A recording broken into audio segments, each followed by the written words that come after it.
요한복음 7장 14절에서 24절 말씀까지입니다.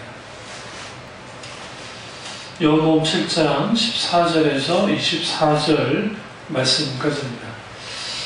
말씀이 좀 길기 때문에 14절에서 18절까지만 읽어보겠습니다.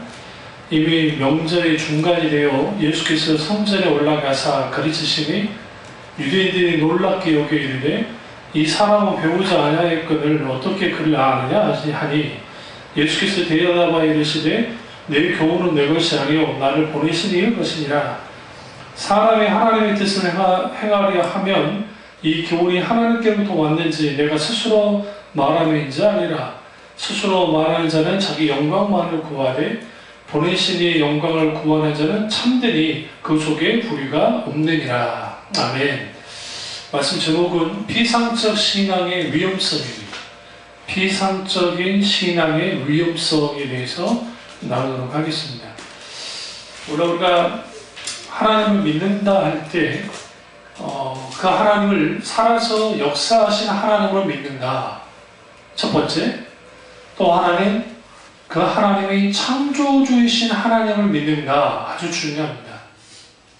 세 번째, 그 하나님 나의 구원자이신 것을 믿는가 그것도 아주 중요합니다.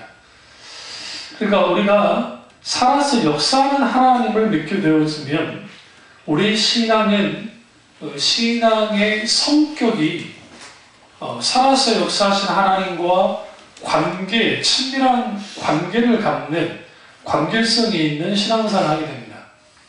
그러니까 신앙에 있어서 강조되어야 될 것은 인격체이신 하나님이시고 그 인격체이신 하나님이 나와 관계되어져서 그게 예배를 통해서 나타나고 관계된 삶 속에서 나타나고 삶을 살아가고 그러면서 인생을 살아가고 하는 그런 것들이 있을 때에 그 신앙은 살아있는 신앙이에요. 그게 아니고 자기들이 만들어낸 지식, 정보, 관념 그것이 신앙의 전부인 것처럼 되어버리면 무슨 일이 벌어지냐면 머릿속에서만 정보로만 지식으로만 신앙생활을 다 해버리는 겁니다. 이게 아주 문제가 되는 거예요. 그러니까 우리 예수님께서 그 명절 중간에 예수께서 성전에 올라가서 가르치셨어요. 이게 뭐냐면 예수님이 초막절 때 올라가지 않는다고 하셨는데 갑자기 나타나셨단 말이에요. 갑자기 나타나셔서 내 교훈은 내 것이 아니고 나를 보내신 이 것이다. 하나님의 보내서 하신 말씀이다 라고 말합니다. 스스로 말하는 것도 아니라 주님은 누구로부터? 하나님으로부터 이 말씀을 받아서 말씀하시는 것을 분명하게 말하고 있습니다. 여기서 우리가 분명히 알 것은 뭐냐면 예수님의 가르침이 하나님의 교훈임을 강조하고 있어요. 자신을 죽이려 한 유대인들의 음모를 주님이 지적합니다. 예수님이 할례를 언급하시고 안식일에 사람을 온전케 하는 것이 합당하다고 선언까지 하시는 거예요. 다시 말하면 예수님은 유대인들의 피상적인 신앙에 대해서 단호히 거부하고 책망했습니다. 피상적이란 말은 무슨 말이냐면 우리말로 좀 더 쉽게 풀면 막연하게 신앙생활을 하는 거예요. 그러니까 막연하게 신앙생활 하는 사람은 막연한 삶을 살아요. 막연한 신앙을 갖게 되어 있어요.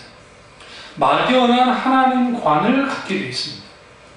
피상적으로 신앙생활을 한다는 것은 결국은 막연하다는 것을 좀 더 구체화시키면 형식과 의식적인 신앙생활을 한다는 거예요. 이게 문제입니다. 물론 형식과 의식을 통해서 우리의 믿음이 강화되어지는 수단이 되기도 해요. 어떤 면에서는.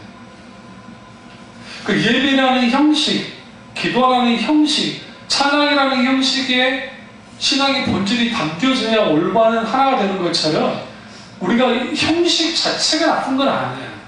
형식만 있는 게 문제죠. 형식만 있는데 다 됐다고 생각하는 게 문제죠. 예수님은 결국은 자신의 교훈이 하나님의 것이라고 선언하고 이제는 의식적이고 형식적인 신앙생활에 빠져있는 유대인들을 향해서 너희의 신앙이 아주 잘못됐으니까 깨뜨려라, 회개하라, 돌이켜라 하면서 주님이 그들의 피상적인 신앙을 어떻게 해요? 책망하고 있습니다. 자신의 신앙생활이 다른 사람에게 잘 보이기 위해서 하는 형식적인 신앙생활을 하는 사람, 때로는 어떤 사람은 과도하게 봉사하고 과도하게 하는 분들이 있어요. 기도를 하더라도 막 일부러 세게 하는 거예요. 그래야 내가 믿음이 더 좋아 보이는 것처럼. 이런 사람들의 신앙생활은 뭐냐면 시선이 남을 향해 있어요. 남을 향해. 이러한 신앙의 피상적인 수준을 뛰어넘지 못하면 뭐 하느냐? 진정한 내가 하나님을 믿어야 되는데, 살아서 역사하신 하나님을 온전히 믿고 따라야 되는데 그 따라서 못하게 되는 거죠. 그러면 피상적인 신앙으로부터 벗어나는 게 어떻게 해야 될까요? 첫째는 피상적인 신앙의 위험성을 알아야 돼요. 피상적인 신앙에 빠진 교인은 아무리 성경을 달달달 외워도, 성경을 많이 봐도, 기도 생활을 오래 해도, 예배에 꾸준히 참여하고 빠지지 않아도 그 모든 신앙생활에 있던 모든 것들은 피상적인 수준에 머물고 맙니다. 이런 피상적인 신앙의 태도가 신앙생활뿐만 아니라 삶의 전반을 지배하는 거예요. 그러니까 영적인 깊이도 없고 어떤 면에서는 임시적이고 표면적이고 형식적으로 신앙생활을 해나가는 거예요. 그게 뭐냐? 22절 보세요. 모세가 너에게 할례를 행하였으니 그러나 할례는 모세에게 난 것이 아니요 조상들에게서 난 것이라. 그러므로 너희가 안식일에도 사람에게 뭘 행하느니라? 할례를 행하느니라 라고 하면서 할례의 문제를 주님이 꽂아봐요. 그러면서 그 안식일날 사람을 고치는 것에 대해서 뭐라고 하느냐? 그거 옳은 것이다. 23절에 말씀합니다.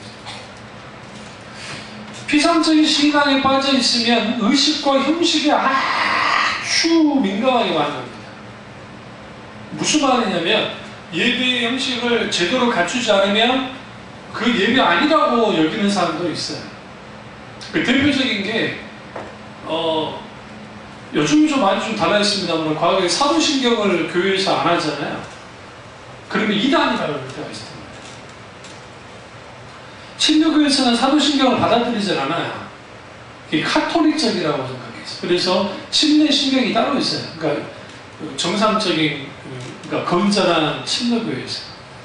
왜 그걸 거부했냐면 그들은 제세례파의 후손들이기 때문에 그 사도신경이 우리 신앙 고백 전체를 담을 수가 없어요. 어떤 면에서. 그럼에도 불구하고 중요하긴 합니다. 중요하긴 하지만 근데 뭘 담지 못하냐면 성령론을 충분히 담지 못해요. 그냥 성령을 믿사오며로 끝나버린다. 그러니까 그 신앙 고백에 한계가 있다고 생각하고 하는 거예요. 그러니까 주일 낮예배 때 사도신경 하는 거 잘못된 거 아니에요? 그렇다고 사도신경 하지 않는 게 잘못된 게 아니에요. 그럼 사도신경의 목적은 뭐예요? 사도들의, 이건 이제 전통상 이렇게 해석해요. 카톨릭에서는 사도들이 하나씩 고백했다고, 12사도들이. 그걸 모아놓은 게 사도신경이에요. 그건 이제 전에서 내려온 이야기고, 실제로 초대교회가 영지주의라든지 또 이후에 수많은 이단들이 막 나와요. 이단들이 나오니까 이단들이 교회 안에 들어올 거잖아요. 이단들이 교회 안에 들어오니까 안 되겠다는, 그러니까 적어도 예배를 드리려면 이제 걸러내야 되니까, 그래서 신앙고백을 시킨 거예요. 사도신경이니까. 이게 정석이에요, 사실. 그러니까 신앙의 순수성을 지키기 위해서, 물론 이제 극단적으로 말하시는 분들은 그것 또한 변질된 그 사도신경이다, 막 그걸 조장하는 분이 있는데, 그렇게까지 보기에는 좀 그런 것이고, 물론 문제가 되는 부분이 있어요. 사도신경 내용 속에 카톨릭적으로 문제가, 그거는 우리는 배경하면 되는 것이고, 그렇다고 해서 개혁주의자들이 사도신경을 거부했느냐? 그렇지는 않아요. 그래서 이제 그 전통이 개혁교회에도 남아있는 거예요. 근데 다만 이제 이런 의식과 형식이 없으면 그 예배 잘못된 예배다라고 주장은 잘못된 거고, 또 하나는 주일 낮예배 때 통성기도 하는 게 크게 문제가 되나요? 요즘에 조금 많이 바뀌긴 했지만 과거에는 통성기도는 생산도 못해요. 합심하게 기도하는 거예요. 어떻게 그럴 수 있냐는 거죠. 그리고 경배와 찬양 같은 걸 찬양을 하면 있을 수 없는 거라고. 어떻게 경망스럽게. 그리고 일종의 피상적인 신앙에 빠져 있으면 뭐에 집착하냐면 형식과 의식에 집착해요. 형식과 의식이 필요 없다는 게 아닙니다. 형식과 의식은 분명히 필요합니다. 그래서 거기에 무엇이 담겨 있느냐가 되게 굉장히 중요해요. 굉장히. 요즘에 기독교인들도 아닌데 제사 파괴라는 말을 사용해요. 기독교인이 아닌데 일반 사람들이. 그러니까 예수 안 믿는 분들이 왜 그러느냐? 명절 때 제사 때문에 집집마다 불안이 난다는 거예요. 며느리들 죽어나고. 뭐하러 하냐는 거예요.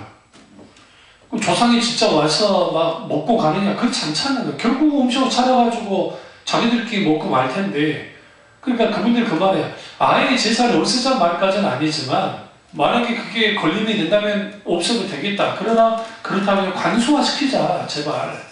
막 그거 주장하는 글을 제가 조금 읽어봤어요. 그게 그분들이 예수 믿는 분들이 아니에요. 교회 다니는 분들이 아니에요. 뭐에 집착하는 거죠? 의식에 집착하는 거죠. 근데 그 의식에 집착하는 게 얼마나 뿌리가 깊으면 조선왕조 500년이 지나고 100년이 지났는데도 지금까지도 21세기에 제사 문화라는 게 강력하게 영향을 끼치고 오죠. 뭐가 있기 때문에 의식과 형식이 그만큼 무서운 거예요. 카톨릭의 죽은 예배, 죽은 미사는 죽었으니까 사실. 근데 그 의식과 형식들 거기에 신부들이 막 뻘 띄는 거, 막 이렇게 행동 하나 하는 거, 불을 붙이는 거, 이 모든 하나를 막 정성을 들이면서 거기에 막 하는 거예요. 사람들이 그 의식에 동참하면서 그 의식을 막 봐요. 그러니까 카톨릭의 교리 중에 아주 무서운 교리가 있는 게 뭐냐면 자기들이 미사 안에 들어오기만 해도 우리의 신심과 상관없이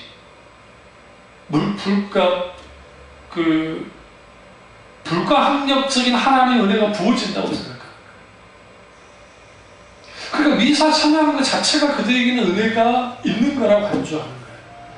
그게 왜 그렇게 되어지냐면 피상적인 신앙은 형식과 의식을 중요시 여기고 형식과 의식을 중요시 여기면 당연히 자기들의 만들어낸 규칙, 종교적인 규범, 종교적인 어떤 전통 이러한 것들이 앞서게 되는 거예요.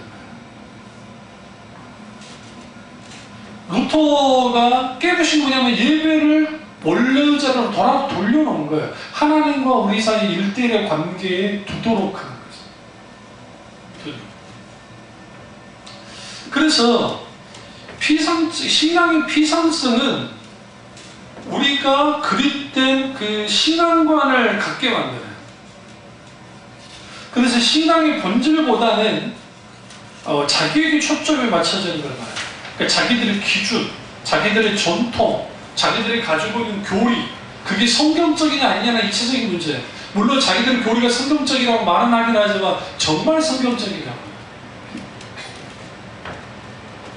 더 중요한 것은 깊은 신앙 속에 있는 묵상을 하지 않아요.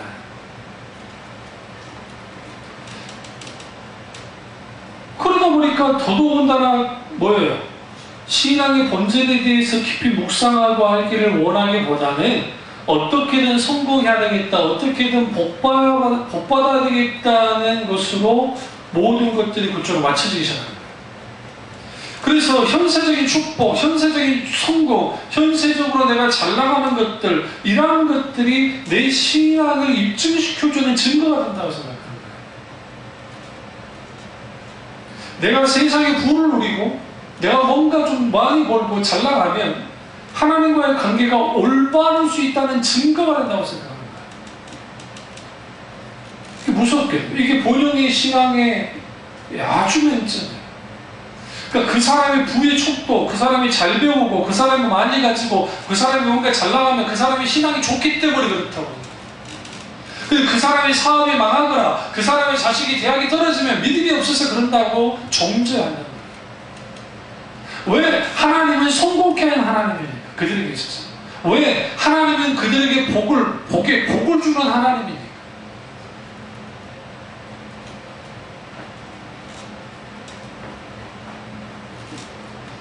문제는 뭐냐면 복음을 믿고 복음을 받아들인다고 하면서도 여전히 자기의 그대로 있던 세상에 가지고 있는 그 가치관과 사고가 계속 따라가는 거예요. 이걸 뭐라고 하냐면 이데올로기 신앙이라는 거예요. 이 부분을 제가 다루겠습니다만 이데올로기라는 말은 사상이라는 뜻입니다. 그러니까 자기가 생각하는 사상이 심겨져요. 그 사상이 심겨지면 정치적으로 가면 극우파로 가는 것이고 극우적인 기독교 그런 사람들이 되는 것이고 정치를 일단 놔두고 배제하고 이제 신앙이 딱 그렇게 되어지면 그 자기들의 이데올로기 그 틀 안에 신앙을 가둬버리는 거예요. 이 중심이 된다. 그러니까 우리도 신앙생활 하면서 우리의 생각과 사고의 틀 안에 신앙을 가두면 안 돼요. 하나님의 말씀이 나를 해석해 나가야지 내가 말씀을 해석해 나가고, 물론 기본적으로 말씀 내가 해석하긴 하지만 궁극적으로 말씀이 나를 해석해야 돼요. 성령이 조명 속에서. 그래야 거기에서 말씀에 대한 깨달음이 있고 말씀에 놀라운 역사가 있는 거예요. 그러니까 오늘 이 바리새인들이나 이 유대인들은 모세의 율법을 배웠어요. 그러나 그들이 그렇게 배웠지만 실제로 그들에게 살아서 역사는 하나님 말씀이 되지 못했던 가장 근본적인 이유는 뭐냐면 그들이 갖고 있는 소위 종교적인 틀을 갖춰놓고 그 틀을 갖춰놓은 상태에서 그 틀에만 맞춘 거예요. 하나님께 맞춘 게 아니라. 결국 그 종교적 틀도 하나님께 영광을 드리기 위해서 하나님을 뜨겁게 사랑하기 위한 수단임에도 불구하고 수단이 본질을 대치하기 시작합니다. 이게 아주 큰 문제입니다. 그러니까 피상적인 신앙생활 하시는 분들은 그러니까 이거예요. 특징적으로 한쪽은 성경적인 지식이 좀 많아가지고 성경적인 지식이 많으니까 당연히 많은 쪽에서 그 자기 이론적으로 많이 알겠죠. 그러니까 이론적으로 많이 하니까 이론이니까 그 이론과 정보가 신앙인 줄 알아요. 그건 참 중요한 거 같이 있는 건데 그걸로 끝나버려요. 한쪽은 지나친 체험주의예요. 우리나라 한국교회 교인들이 대다수가 여기에 많이 들어가 있는데 체험, 영적 체험, 예를 들어서 방언 체험을 했다. 내가 방언 체험을 했어요. 방언의 역사가 나타났어요. 그 방언의 역사가 나타나는 게 적겨진 것처럼 그런 여러 은사 중에 하나일 뿐이에요. 하나님 은사를 준 목적은 뭐야? 덕을 세우기 위해서죠. 방언은 자기 덕을 세우고 나머지 인사들은 뭐다? 다른 사람의 덕을 세우기 위한 거죠. 그런데 그 자기의 덕을 세우는 방언 통변함이 없으면 뭐다? 의미 없다고 나오기 시작했다. 교회의 덕까지 세우지 못하기 때문에. 그러니까 체험하면 자기들이 믿는 하나님, 자기 방식의 하나님, 자기가 체험했던 하나님을 고착화시키는 거예요. 틀을 만드는 거예요. 우리 조심해야 돼요. 자, 여러분. 하나님은 이런 식으로 역사하셔. 내가 이렇게 하면 하나님의 역사 되어져 라고 하는 것은 없어요. 성경에. 왜냐하면 하나님은 하나님의 주권을 가지고 하나님의 역사 가운데 다양하게 역사하십니다. 그래서 이 신앙의 피상성에 빠지면 이 피상적인 신앙이 결국은 우리의 신앙을 어떻게 위험하게 만들어요. 어떻게 위험하게 만드냐면 주님으로부터 책망을 듣게 만들기 때문에 그렇습니다. 이게 아주 중요해요. 두 번째는 신앙의 출발을 하나님을 알고 사랑하는 하나님과의 관계에 맞춰야 됩니다. 신앙은 관계예요. 하나님과의 관계예요. 참된 신앙의 근원은 하나님과의 관계를 어떻게 지속하고 누리고 살아가느냐에 따라 달려있어요. 근데 오늘날 문제는 뭐냐면 바리새인들도 오늘 예수님 당시 바리새인들 유대인들이 그랬던 것처럼 그들이 하나님과의 관계는 그들이 드리는 제사, 그들이 드리는 절기, 그들이 지켰던 안식일, 그들이 행했던 할례, 그들이 행했던 중구적인 어떤 의식과 그것을 잘하면 하나님과 관계 속에 이 모든 것들은 자동적으로 해결된다고 생각합니다. 그러니까 한국교회도 그렇게 가르쳐냈던 거죠. 11조 강조하고 주일예배에 참여하는 걸 강조하고 기도하는 걸 강조하고 말씀을 강조해요. 그거 틀린 거 아니잖아요. 아주 옳은 거예요. 그런데 뭐 그것만 강조하는 거예요. 그것만 하면 당신들은 하나님께 신앙생활 잘하는 것이다. 그러니까 예배 빠지지 않고 신율조 잘하고 열심히 기도하고 봉사하고 전도하고 하면 그 사람 신앙생활 잘하는 걸로 취급해 주는 거야. 근데 저거 바빴어. 뭐가 좀 안 됐어. 내가 교회 야간 예배를 좀 잘 못 드리기도 하고 기도생활 조금 잘 못하고 자기가 뭔가 성경을 덜 읽고 하면 나 신앙생활 잘못하고 있어 라고 인정하는 거예요. 그렇게 하면. 물론 그거 하지 못하면 잘못된 거죠. 그러나 그 모든 것들을 잘한다고 할지라도 그것을 하게 하는 동력이 뭐냐는 거예요. 원동력이. 자기 종교적 의로 인해서 그렇게 되는 것인가? 아니면 자기의 공덕을 쌓는 역할로서 그런 것인가? 아니면 내가 성령의 조명 속에서 정말 하나님 그분을 깊이 알고 사랑하기 때문에 내가 이제 사랑하는 하나님께 내가 그 은혜의 수단들에 내 신앙의 고백을 집어넣고 내 신앙의 모든 것들을 집어넣어서 하나님 앞에 열심히 이렇게 그 수단을 충성하고 봉사하는 것인가? 그게 다 달라지죠. 하나님이 원하시는 것은 우리가 하나님이 누구신지를 깨닫고 그분을 체험하고 그 하나님 앞에 인격적으로 순복하기를 원해요. 그러니까 하나님의 앞에 나와서 우리가 그분 앞에서 낮은 자리에 서고 그분 앞에 무릎을 꿇고 그분의 이름을 높이고 그분으로 인해 사는 것이 행복임을 아는 것, 그렇게 살아가는 것, 그것을 너무너무 원하신다는 거예요. 그게 신앙이에요.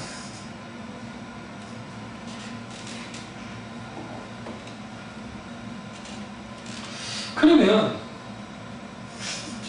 예수님을 믿고 얼마나 변화되었는지 그것도 아주 중요해요. 아주 중요하죠. 그보다 더 중요한 게 있는가 하세요? 그보다 앞서 중요한 게 뭐냐? 누구를 믿느냐가 아주 중요해요. 자, 늘 강조하죠.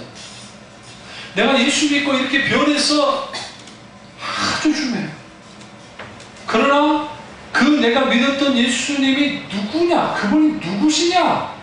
내게 있어서 어떤 분이냐? 신앙의 근본은 하나님이 내게 있어서 누구시냐에 따라서 신앙의 근본이 달라져요. 신앙의 성격이 달라져요. 신앙의 방향성이 달라져요. 신앙의 깊이가 달라져요. 신앙의 성경에서 말하는 믿음이란 인격주신 하나님을 바탕으로 하나님을 신뢰하고 확신함 속에 있게 되는 건데 그 인격주신 하나님을 바탕으로 하려면 그분에게 누구시냐는 거예요. 여기서 우리 질문을 던져야 돼요. 그러면 주님이 내게서 누구십니까? 라고 던질 때에 중요한 게 하나님은 누구십니까? 이 대한 질문에 대해서 우리는 대답할 수 있어요. 성경에서 말하는 하나님 누구신지, 예수님이 누구신지, 성령님이 누구신지 말할 수 있어야 돼요. 그러나 지금 예수님께서 요한복음 6장에서 이렇게 깊이 쭉 설교하실 때 이 바리새인들과 유대인들 이 사람들은 하나님을 깊이 알지 못했어요.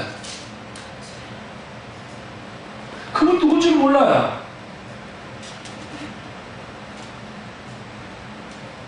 더 중요한 것은 이들이 어떤 사람들입니까?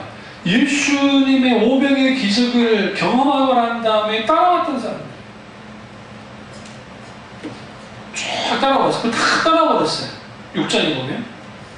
그 7장이 딱 넘어오면 이제 명절, 초막절 중간에 대해서 예수님께서 이제 유대인들에게 말씀을 가르칠 때 그 가르침이 놀랍단 말이에요. 대단했단 말이죠. 그런데 정작 오병의 기적을 경험하고 예수님을 따랐던 이 유대인들이 예수님을 누구로 알고 믿었을까요? 적어도 그런 왕으로 세우려 했으니까 적어도 왕이었다. 그러니까 다윗의 위를 이은 메시아일 거라고 생각하고 믿는 거예요. 그런데 정작 예수님께서 이제 인자의 피와 살을 먹지 않고서는 결코 하나님 나라에 들어갈 수 없다고 말하니까 그들이 바뀌어버린 거야. 어떻게 그럴 수 있지? 그들이 원하는 예수는 누구였느냐? 정치적인 메시아야. 육신의 필요를 채워주는 하나님 정도, 메시아 정도를 원했던 거야.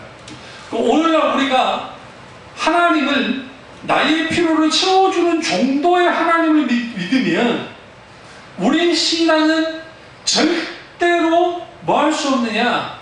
성경에서 말하는 살아서 역사하는 하나님을 알 수가 없을 뿐만 아니라 실제로 그 신앙은 하나님을 수단 정도로 여기지 결코 유일한 이유이자 유일한 목적으로 여기지 않아요.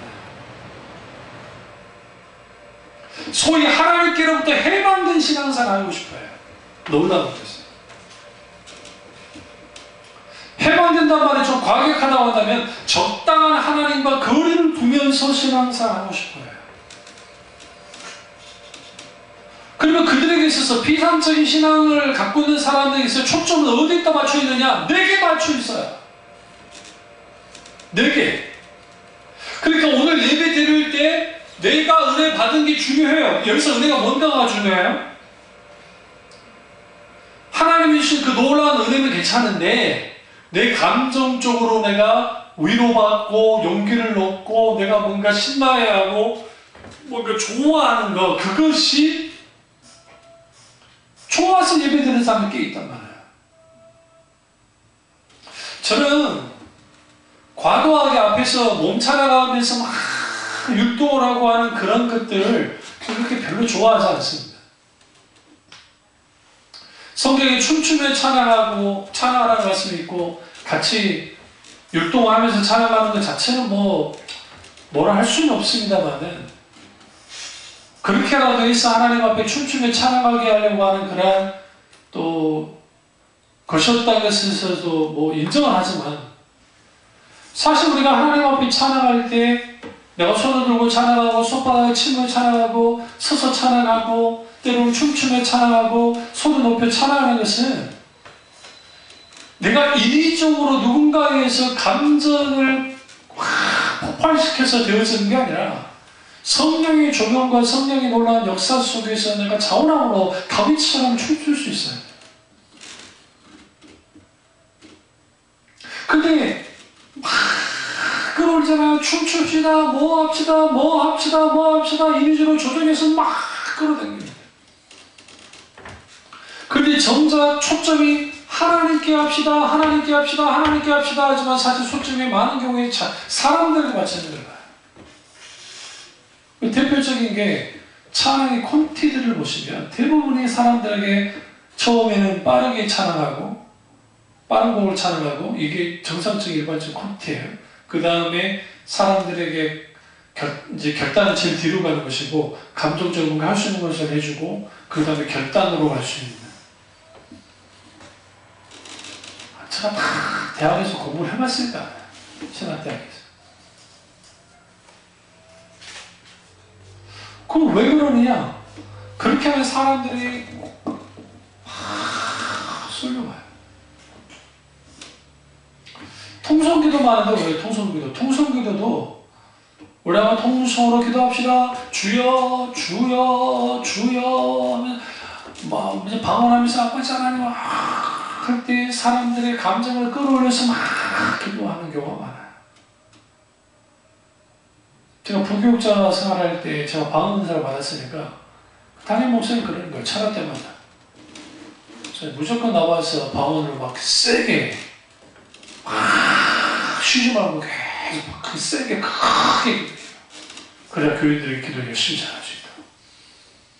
그거 하면서도 저는 마음에 갈등이 있었던 게 이게 성령님의 인도를 따라서 되어진 게 아니라 내가 인위적으로 강한 방언을 막 랄랄랄 매일 한다 합시다. 막 세련된 방언을 하면서 막 할 때 그게 교인들 같이 막 누구로 해서 되어지는 거예요. 조력한다는 의미에서 의미가 있을지 모르지만 조정하는 거예요. 조정. 그런 게 매력이잖아요. 물론 그런 속에서도 성령의 역사가 있었어요. 분명하게. 부인하지 않아요. 없었던 건 아니에요. 이런 것들이 결국은 비상적인 신앙생활을 하게 되어지면 하나님이 누구신가에 대한 질문조차도 하지 않아요. 크게 생각지도 않아요. 그분이 누구신가? 그 누구 내게 있어서 어떤 하나님인가? 그 어떤 하나님이 성계성하는 하나님인가? 그 하나님과 경험하여 알았다고 한다면 그 하나님과의 내가 어떻게 관계에 맞춰져 있는 신앙생활을 하고 있는가? 거기에 하나님하고 사랑하는 신앙의 본질을 담고 있는 그런 관계적인 신앙생활을 하고 있는가가 아주 중요한 거죠. 이런 신앙이 없으면 피상적인 신앙으로 벗어날 수가 없어요. 세 번째는 진리를 깨달아야 됩니다. 오늘날의 교회가 지나칠 정도로 성장주의적인 측면에 강조되고 복음을 강조하기보다는 인생의 현실적인 문제를 해결하고 인간의 행복을 주는 거, 복을 받고 잘 사는 것에 초점을 맞추다 보니까 영적으로 속이 텅텅 빈 교인들이 너무나 많아요. 그러니까 복음이 뭡니까? 라고 하면 이걸 네티비티 스토리라고 하잖아요. 예수님 탄생 스토리만 읊는 거예요. 예수님이 2000년 전에요. 베들레헴에서 태어나셨어요. 예수님께서 나사렛에서 이집트 갔다가 나사렛에서 자라나시고 공생에 이제 30년 돼서 그때 나타나셔서 공생에 살아가시고 3년 동안 살아가시다가 십자가에 죽으시고 부활하시고 승천하셨어요. 그게 복음이라고 생각합니다. 그는 복음의 내용이에요. 아주 중요한 내용입니다.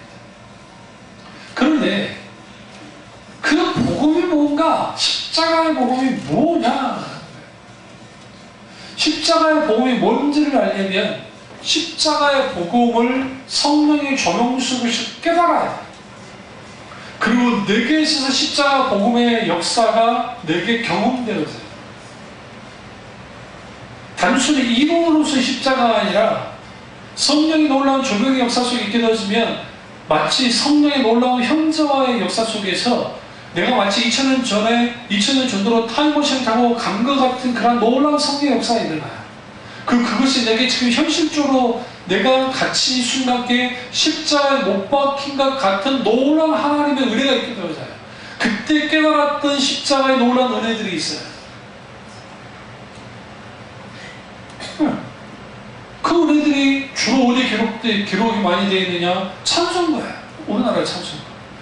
십자가 내가 처음 볼 때에 나의 마음의 큰 고통 사라져 오늘 믿고서 구원받았네 참 내 기쁨 영원하도다 십자가를 질 수 있나 주가 물어보실 때 이런 찬양들 그러니까 그 외에도 그 여러 십자가 찬양들이 많잖아요. 변찬은 주님의 십자가, 보혈 찬양들. 이러한 것들은 단순히 이론에서 나온 게 아니에요. 부흥의 역사 속에서 십자가 복음을 깨달아가게 될 때, 그 진리를 깨달아가게 될 때에 그냥 본물 터듯이 터져나온 거예요. 그러니까 보혈의 공로를 영원히 찬양하자고 나오잖아요.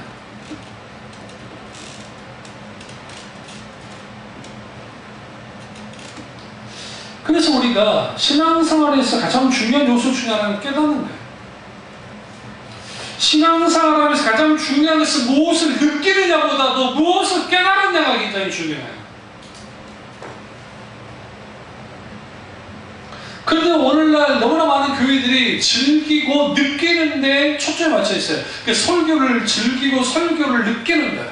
왜? 감정에 맞춰진 설교들이 계속 강단에서 선포되는 거예요. 그 감정에 맞춰진 설교는 결국은 아주 감동적인 예화로 무장되어 있어요.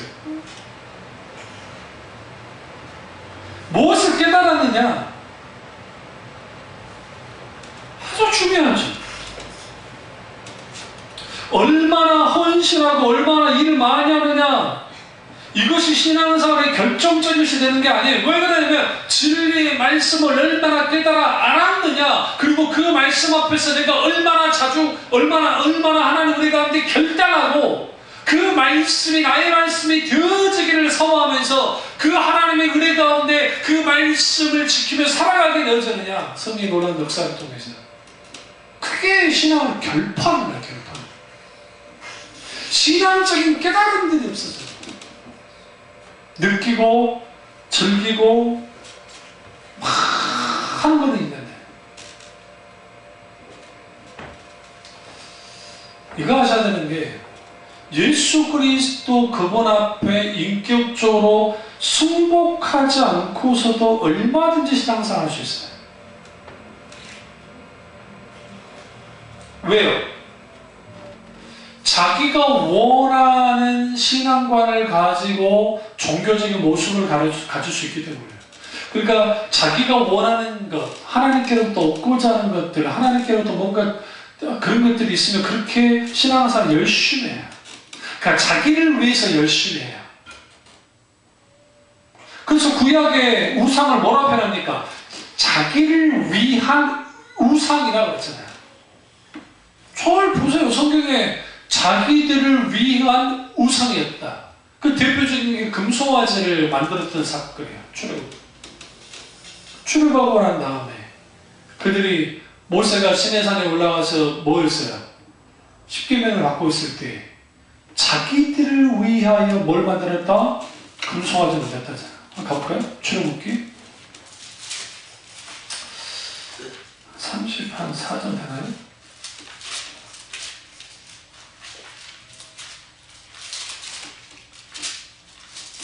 어딘가?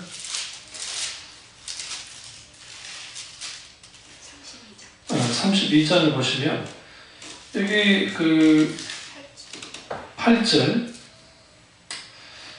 그들이 내가 그들에게 명한 것을 속히 떠나 자기를 위하여 송아지를 보호 만들고 그것을 예비하며 그들에게 제물을 드리며 말하기를 이스라엘아 이는 너희를 애굽 땅에서 인도하여 낸 너희의 신이라 하였도다. 이게 뭐냐면 여기서 금송아지는 우상이에요, 하나님이에요? 이 절에서는 하나님이에요. 그럼 왜 그 송아지를 만들었을까요? 그들이 가나안 땅, 그러니까 그 이집트에 있을 때에 이 금송아지도 신 중의 신이에요. 그러니까 그들이 그 신의 형상을 직접 그들이 알고 있는 것을 구체적으로 또 가나안 땅 들어가는 거기도 비슷한 게 있으니까 그러니까 금송아지 만든 거예요. 그러니까 그들이 금송아지를 만들었을 때 신의 형상을 만든 건데 그들에게서 가장 중요한 형상이 그 소였기가 뭔가요? 그러니까 소로서의 신, 소신. 그러니까 금송아지를 만들었는데 그게 하나님이었다. 피상적인 신앙생활을 하게 되었으면 어떤 사람이 피상적인 신앙생활을 하는 사람들이냐? 자기를 위하여 여기 다 나오죠? 송아지를 부어 만들고 송아지를 부리면 뭐가 필요해요? 금송아지가 만들어서 금이 필요하죠? 그 금은 뭐예요? 헌금, 헌신, 굳이 표현하면 헌신, 그 다음에 헌금, 물질을 드리는 거. 첫 번째. 두 번째는 뭐예요? 예배하고 있잖아요. 예배. 그러니까 자기를 위해서 헌금도 할 수 있고 자기를 위해서 예배 드릴 수 있고 제물을 드려요. 이게 오늘날 비상적인 신앙생활 하는 사람들이 자기들이 원하는 하나님이 있고 오늘날에는 우리가 우상을 만들거나 뭘 하면 이게 우상인 걸 아니까 안 만들지만 자기들의 생각 속에서 마음 속에서 또 다른 차원의 금송아지를 만들어낼 수 있다는 거예요. 그래서 자기들에게 성공을 주는 신으로서의 하나님, 물질을 주는 신으로서의 하나님, 그 이상도 그 이하도 아닌, 그러니까 자기를 위해서 하나님이 존재하는 분이라고 생각하는 거예요. 여기는 거예요. 이게 피상적인 신앙생활 하는 사람들의 특징인데 왜 이런 일들이 벌어지냐면 오늘 본문에서 이들이 이거예요. 45절 보세요. 7장 말고 본문 말고 6장 45절에 보면 선지자들이 그들이 다 하나님의 가르침을 받으리라 기록되었은즉 아버지께 듣고 배운 사람마다 내게로 오느니라 주님 말씀하셨어요. 여기서 선지자의 글에 그들이 다 하나님의 가르침을 받으리라. 근데 여러분 이게 이제 이사야 54장 13절에 관한 말씀인데 진리의 말씀을 깨달아 안 나가서 가르침을 받았어요. 진리의 말씀을 깨달아라는 거예요. 그런데 중요한 게 하나님 아버지께 듣고 배운 사람마다 누구에게 와요? 예수님께 가는 거예요. 그러니까 올바른 성령의 역사는 뭐냐면, 성령의 역사가 막 강하게 나타난다 합시다. 만약에 막 강하게 나타나고 막 거기 있죠. 그러면 집중이 누구에 확 집중되냐면 성령의 역사의 현상이 집중되는 게 아니라, 그게 아니라 어디에 집중해? 예수 그리스도께 막 집중해요. 이게 옳은 거예요. 그러니까 어느 교회 갔는데 거기에 강력한 성령 역사가 나타난다고 가정합시다. 나타나는데 거기에 현상은 있어요. 분명하게 어떤 현상도 일어나고 있어요. 그게 인위적으로 조작해서 그런 것인지, 아니면 성령의 역사신지, 아니면 사탄의 역사인지를 알지 못하지만, 그러나 어쨌든 그런 현상이 나타난다 합시다. 근데 나타나고 있는데 초점이 예수 그리스도를 향해 팍 맞춰 있고 실제로 거기에 나가지 못하면 그날 성령의 역사는 의미가 없어요. 왜? 성령님은 또 다른 보혜사로서 오셔서 누구를 위하여? 예수 그리스도 그분을 드러내기 위해서 살아가신다. 그래서 진리를 깨달아야 돼요. 말씀을 깨달아야 돼요. 그래 주님께로 나아갈 수가 있어요. 말씀을 가까이 해야 돼. 문제는 뭐냐면 자기 소견에 옳은 대로 신앙생활이라고 하는 것들이 오늘날 유행처럼 번지고 있다는 거예요.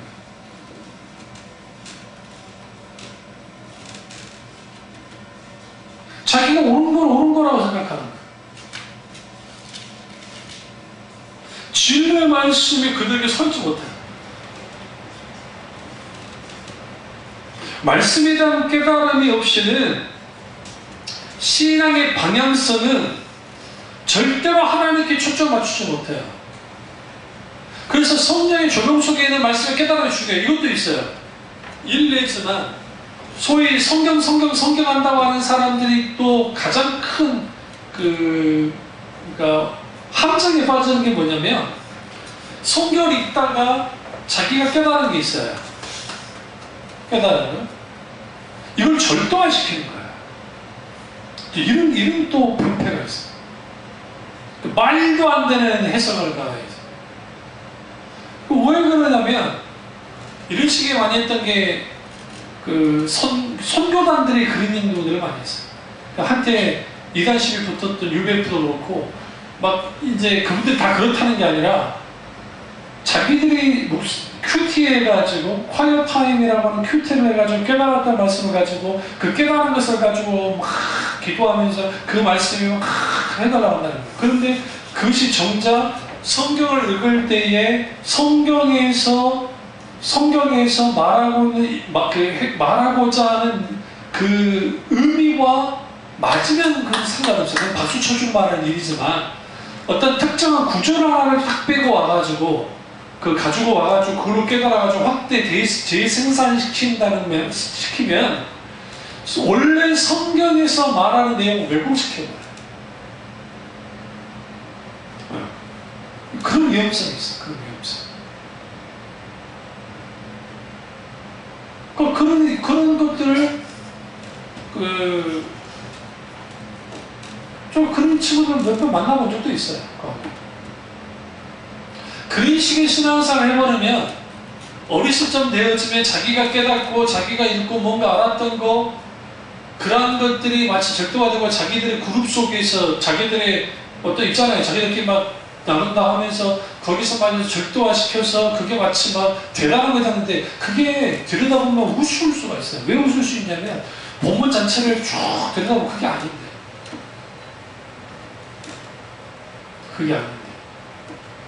그래서 저나 여러분이나 조심해야 될 게, 성경을 읽다가 특정 본문 구절 그걸 절도화 시켜가지고 그걸 끌어들여가지고 막 하는 거, 그거 어리석은 짓이죠.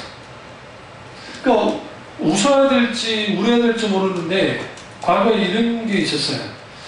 이사야 30장 한번 가보실래요? 그 구절이 맞는지 모르겠어요.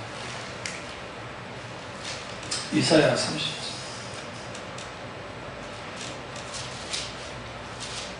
30장 아니면 40장인데, 30장은 아니고요. 40장은 아니고요.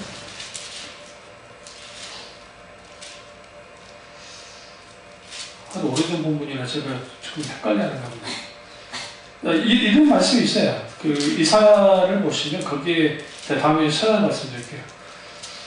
이것들을 보라. 짝이 없는 게 없고 짝이 있다 하면서 이제 그런 말씀이 나와요.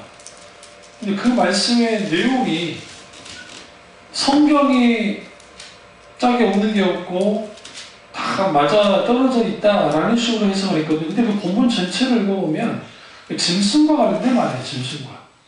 짐승들의 암수 다 짝이 있다 하면서 그런 식으로 쭉 말씀을 해나가는데 그 해석할 때는 성경에는 짝이 없는 게 없고 다 짝이 맞춰져 있다는 식으로 해석한 게 있단 말이에요. 여기 있네요. 34장 16절. 이사야 34장 16절. 너희는 여호와의 책에서 찾아 읽어보라. 이것들 가운데서 빠진 것이 하나도 없고 제짝이 없는 것이 없으리니 이는 여호와의 입이 이를 명하셨고 그 영이 이것들을 모으셨습니다. 이걸 어떻게 해석을 했냐면 이 본문의 이 말씀을 이렇게 하는 거예요. 여호와의 책에 찾아 읽어보라. 이것들 가운데 할 때 이걸 말씀으로 해석하는 거야. 말씀 가운데 빠진 것이 하나도 없고 제짝이 없는 것이 없으니 이는 여호와의 입이 이를 명하셨고 그 영이 말씀들을 모으셨습니다. 라는 식으로 해석을 했단 말이에요. 그럴싸하죠? 안 그래요? 그러니까 성경은 짝이 다 맞춰져 있고 빠진 게 하나도 없고 이거 아주 여호와의 영이 모으셨으니까 이거만큼 말씀에 대한 확고한 진리의 말씀이다 라는 식으로 강조를 했는데 이게 여기서 말하는 이것들은 짐승들을 뜻해요. 짐승들. 여기서 말하는 짐승들 여러 짐승들이 계속 나오죠. 위에는 부엉이도 나오고 솔개도 나오고 짝이 함께 거기 모이리라 하면서 그 34장의 전체를 쭉 읽다 보시면 이게 지금 성경을 가리켜서 말하는 게 아니라 여기서 그 위에서 나오는 짐승들 가운데 빠진 것이 하나도 없고 제짝이 없는 것이 없으니 이는 여호와의 입이 이를 명령하셨고 그 영이 이것들을 짐승들을 모으셨습니다. 소위 큐티를 한다고 하는 사람들이 만약에 성경 해석을 잘못해버리면 16절, 즉 이사야 34장 16절을 성경은 빠진 게 짝이 없는 게 없고 빠진 것이 하나도 없고 하나님의 입이 성경을 명령에 모으셨고 영이 이걸 모았다는 식으로 해석을 한단 말이에요. 그것과는 전혀 상관이 없는데 문맥 자체를 읽어보면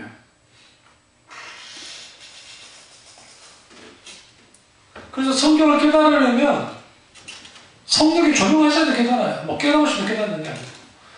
다만 중요한 것은 그 성경을 읽을 때에 혹은 설교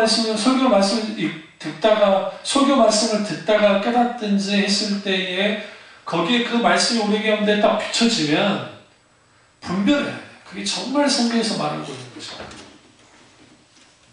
실제로. 이런 구절 말고도 굉장히 많아요. 생각보다 많아요. 그러니까 우리가 자칫 잘못하면 그 진리의 말씀을 깨달아야 된다 할 때에 자기들이 막 주장하는 그 교리라든지 자기들만이 갖고 있는 그런 것을 절대화시키는 거 그거 아주 위험한 거예요. 네 번째는 하나님과 지속적인 교제가 있어야 돼요. 그러니까 비상적인 신앙생활을 하는 사람들의 성향은 즉각적인 만족을 원해요. 눈에 보여줘야 돼요. 실제로 내게 이렇게 말 나타나야 돼요. 그러니까 비상적인 기독교 신앙에 딱 빠지면 아주 감정적이고 체험적이 돼요. 그러니까 그 자체가 무조건 틀렸다고 할 수는 없는 게 신앙의 체험과 신앙의 그 감정적인 거 이걸 조나단 에드워드 목사님이 신앙 감정론이라는 책에서 썼던 것처럼 감정이 아주 중요해요. 중요하지 않다는 게 아니에요. 그렇지만 성경에서 말하는 믿음은 뭐냐면 성경에서 말하는 있는 그대로의 하나님을 있는 그대로의 하나님으로 믿고 신뢰하며 확신하는 거예요. 그게 어떻게 가능할 수 있느냐? 하나님을 전적으로 신뢰하고 성령의 조명 가운데 하나님의 성품을 매 순간순간 경험하여 알아가는 거예요. 그게 믿음과 삶이 함께 어떻게 해요? 연결되어질 때에 하나님과 지속적인 교제가 있는 신앙을 갖게 되어지니까 오늘날 살아서 역사하시는 그 하나님, 오늘 역동적인 그런 신앙, 실질적인 신앙생활을 할 수가 있어요. 우리가 하나님을 향해 인식할 때, 하나님을 인식할 때에 하나님을 관념적으로 인식하여 우리는 관념적인 신앙생활을 하게 되고, 하나님을 피상적으로, 의식과 형식적으로 하나님을 딱 이해하게 되어지면 우리는 의식과 형식으로서 하나님을 믿게 되어 있어요.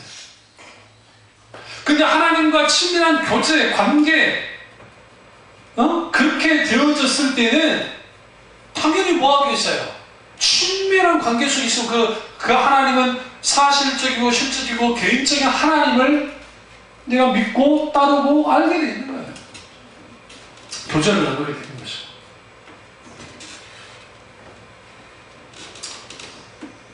그럼 이 말씀하고 끝내겠는 거는 하나님과의 만남이 이리로 끝나나요? 그렇지 않잖아요. 과거 우리가 하나님께 은혜를 받았을 때에 각 사람과 첫사랑 은혜가 있으니까 그때는 지속적인 하나님 은혜의 경험, 주님과의 만남이 있었잖아요. 어느 날인가 신앙생활 하다 보면 염조가 붙고 하다 보면 그 하나님과의 만남이 사라지기 시작하죠. 어떻게 할까요? 왜 그런 일들이 벌어질까요? 성경에서 말하는 하나님의 사람들의 특징들은 끊임없는 하나님과의 교제 속에서 자신의 삶 한가운데 반복적으로 하나님을 경험했던 사람들이에요. 그래서 주님 우리도 그런 사람이 되기를 원하는 거예요. 그게 가능하려면 하나님은 전심으로 하나님을 추구하고 하나님 그분 만나기를 사모해야 돼요. 그게 없이는 절대로 우리가 지속적으로 하나님과의 친밀한 교제를 나누면서 신앙생활을 할 수가 없어요.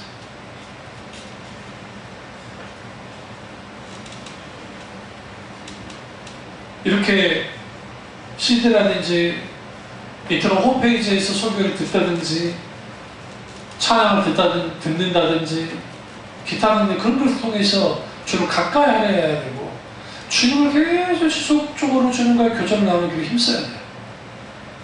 너희는 여호와를 가까이 할 때, 가까이 할 만할 때 가까이 하잖아요. 그때 만나면 여호와를 가까이 하는 것이 복이다 없습니다.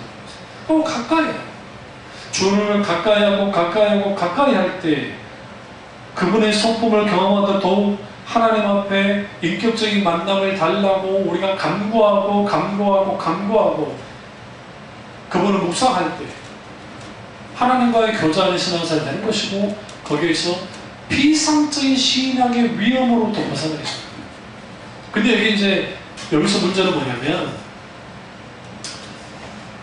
신앙의 본질에 속해서 하나님을 깊이 깨달아 알고 그분과의 친밀한 교제를 나누면서 신앙생활을 하는 그 과정으로 나가는 거 하나님 놀라운 은혜 가운데 가능한데 그렇게 되어지는 과정은 수많은 신창을 겪으면서 같이 나가는 거예요.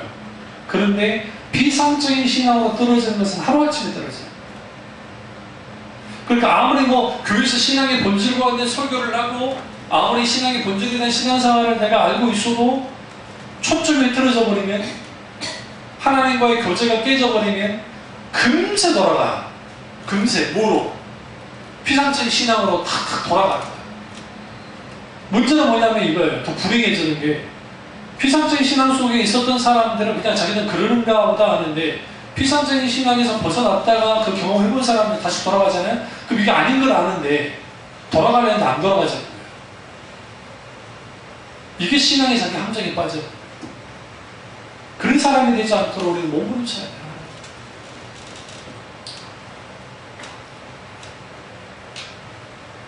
결국은 신앙의 본질로부터 벗어나면 신앙은 피상적으로 흐르고 말고, 피상적인 신앙생활은 의식과 형식과 전통과 자기 종교적 체험만을 따르는 신앙으로 전락하게 돼요. 이거는 경계해야 되고, 오늘 우리 신앙이 어떠한지를 깊이 깨달아서 정말 내가 피상적인 신앙생활을 하고 있는지 아니면 적어도 신앙의 본질에 있는 신앙생활을 하는지를 분별하는 저와 여러분 되시기를 주님의 이름으로 축원합니다. 기도하겠습니다. 기도하실 때